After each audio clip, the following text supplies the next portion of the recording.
درود و مهر به همه شما دوستان و همراهان. امیدوارم الان که صدای منو میشنوی حال دلت خوب باشه، لبت خندون باشه و یک دنیا پر از آرامش منتظر تو باشه.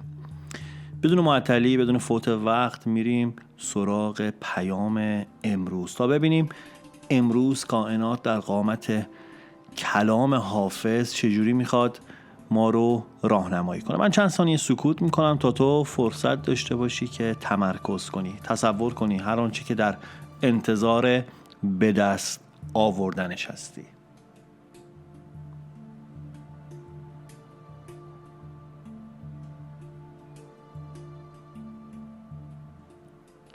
خب اگر آماده ای بریم ببینیم غزل 486 چی برای امروز من و تو داره.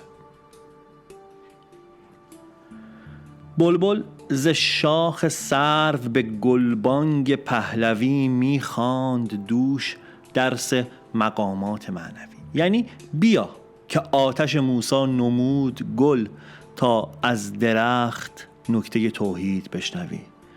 مرغان باغ قافیه سنجند و بزلگوی تا خواجه می خورد به غزلهای پهلوی. جمشید جز حکایت جام از جهان نبرد، زنهار دل مبند بر اسباب دنیوی. این قصه عجب شنو از بخت واژگون، ما را بکشت یار به انفاس عیسوی. خوش وقت بوریا و گدایی و خواب امن، کین عیش نیست در خور اورنگ خسروی. چشمت به غمزه خانه مردم خراب کرد، مخموریت مباد که خوشمست می روی. دهقان سال خورده چه خوش گفت با پسر، که ای نور چشم من به جز از کشته در روی.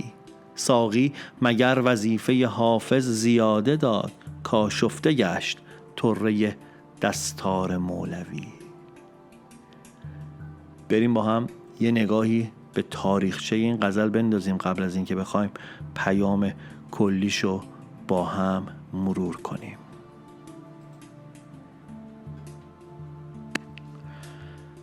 غزل 486 حافظ توی دوره سروده شده که خواجه تورانشاه در اوج قدرت بوده و با کلی شکوه و اعتبار و مسئولیت وزارت رو به عهده داشته.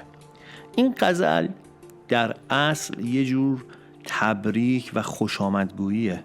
حافظ توی این غزل میگه که همه اجزای طبیعت دارن از یکتا پرستی و عرفان حرف میزنن، از اون بلبلی که روی درخت نشسته و آواز میخونه گرفته تا زردشت و موسی و درختها. همه اینها با این که زبان و بیانشون با هم فرق داره ولی مقصد و هدفشون یکیه و دارن به یک حقیقت اشاره میکنن. بریم با هم معنی بیت ها رو یه بررسی بکنیم، ببینیم حافظ دقیقاً داره از چی حرف میزنه برامون. توی بیت اول میگه بلبل ز شاخ سرو به گلبانگ پهلوی میخواند دوش درس مقامات معنوی. دیشب بلبل روی شاخه درخت سرو نشسته بود و با صدای قشنگ و دلنشین آواز میخوند، اما این آواز فقط چهچه زدن ساده نبود، انگار داشت درس معنویت میداد. یعنی اگر گوش دلت باز باشه حتی صدای یه پرنده هم میتونه راه زندگی رو نشونت بده. حافظ میگه حکمت و معنا فقط تو کتاب و درس نیست، توی طبیعت و چیزهای ساده هم میشه حقیقت رو فهمید.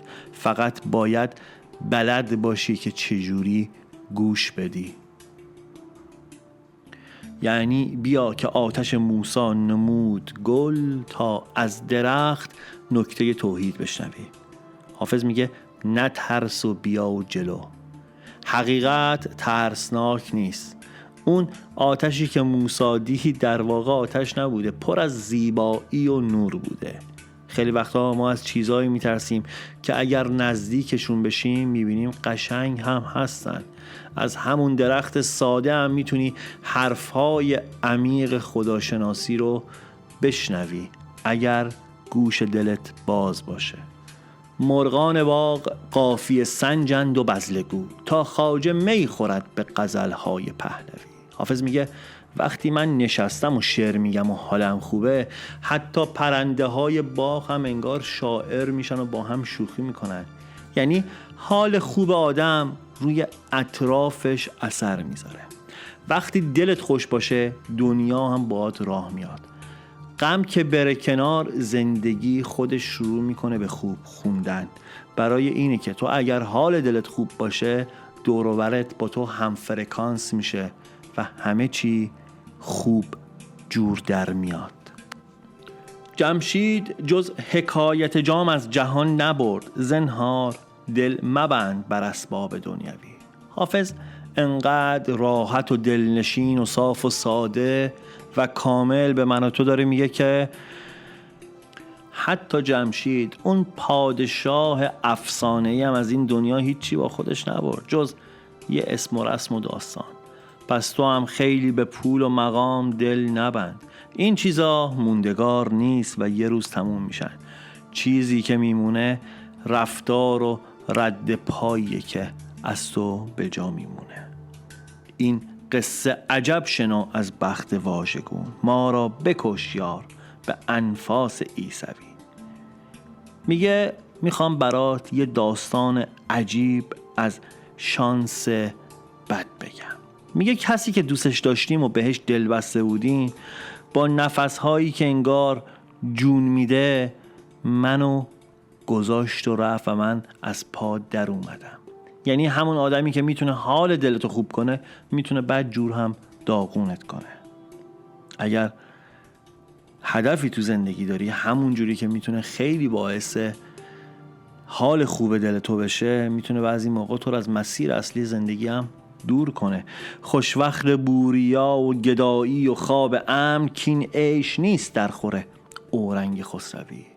یه زندگی ساده حتی روی یک حصیر اگه با آرامش و خیال راحت باشه از پادشاهی بهتره. خواب راحت و دل آروم از تخت طلا با ارزش تره. پول و قدرت لزوما خوشبختی نمیاره. آدم با دل راحت خوشبخت میشه، نه با تجمل.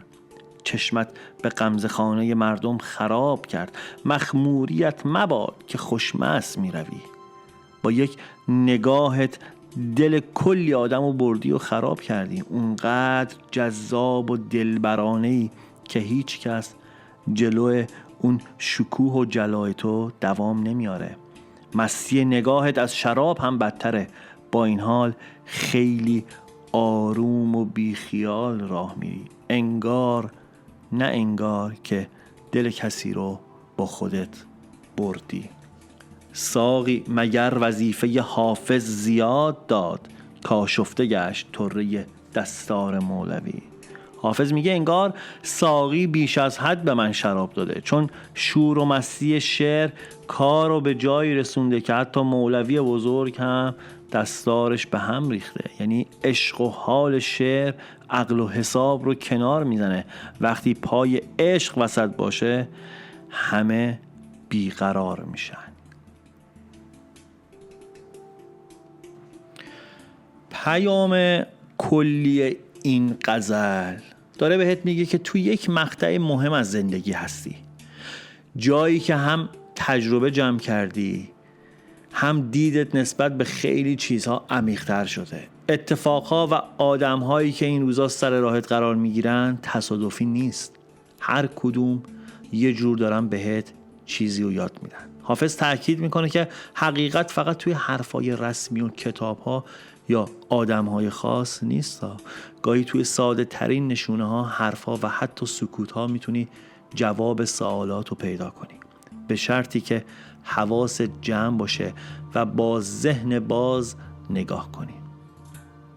از طرف دیگه این پیام یه جور هشدار آروم هم داره. اگه به جایگاه موفقیت یا قدرتی رسیدی، حواست باشه اسیر ظاهرش نشی.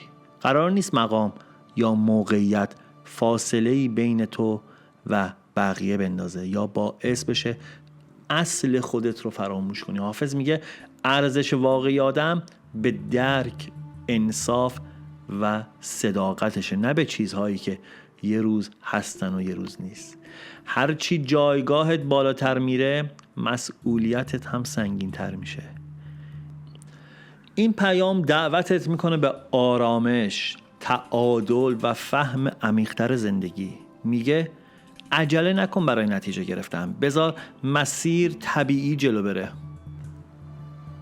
اگه با عقل، تجربه و دل صاف تصمیم بگیری، نگاه 3 موضوع رو داره میگه. عقل یعنی 2 تا 4 تا مشورت کردن. تجربه یعنی با شناختی که از خودت، از گذشته خودت، از شناختی که نسبت به شخصیتت داری، و دل صاف یعنی یه کمی هم بخوای اون آرامش فکری رو دخیل کنی. بعضی موقع وارد یه جنگی میخوای بشی، برنده هم تویی، ولی به چه قیمتی؟ میگه این 3 رو در نظر بگی، حتی اگه سختی هم باشه آخرش به رشد و رضایت میرسی. در کل پیامش اینه که وقتی نیتت سالم باشه و نگاهت عمیق، دنیا خودش راه و نشونت میده، نه با معجزه، نه با شانس، بلکه با فهم و انتخاب درست. و اینو در انتهای این پیام بگم که یادت باشه حتی وقتی دور و برت شلوغ و کلی صدا و حرف میشنوی، همیشه یه راهی هست که تو رو به درون خودت و حقیقت برسونه. مثل همون بلبل روی شاخه سرو که با آوازش بدون صدا کردن کسی دلها رو روشن میکنه. تو هم میتونی با آرامش و صداقت مسیرت رو بسازی. نترس از تجربه های جدید و از اینکه بعضی چیزها رو هنوز نمیفهمی. هر قدم کوچیکت یه درس بزرگه. دنیا پر از نشون است، فقط کافیه با دل و ذهن باز نگاه کنی. وقتی با قلب باز حرکت کنی، حتی ساده ترین لحظات هم میتونن جرقه یک آگاهی بزرگ باشن. این بود پیام امروز. امیدوارم حرفای حافظ یه جرقه کوچیک توی دلت زده باشه و یک لحظه فکر کنی به مسیر زندگی و دل خودت. یادت باشه هر چی که این روزا دیدی و شنیدی میتونه یک درس باشه برای فردا، اگه حواست جمع باشه و با دل باز نگاه کنی. پس با یک لبخند و یک نفس عمیق بریم جلو و زندگی رو با حال خوب و مثبت ادامه بدیم. تا پیام بعدی مراقب دل و دنیای خودت باش و همونطور که حافظ میگه با آرامش و صداقت پیش برو. پوینده باشی و پایدار.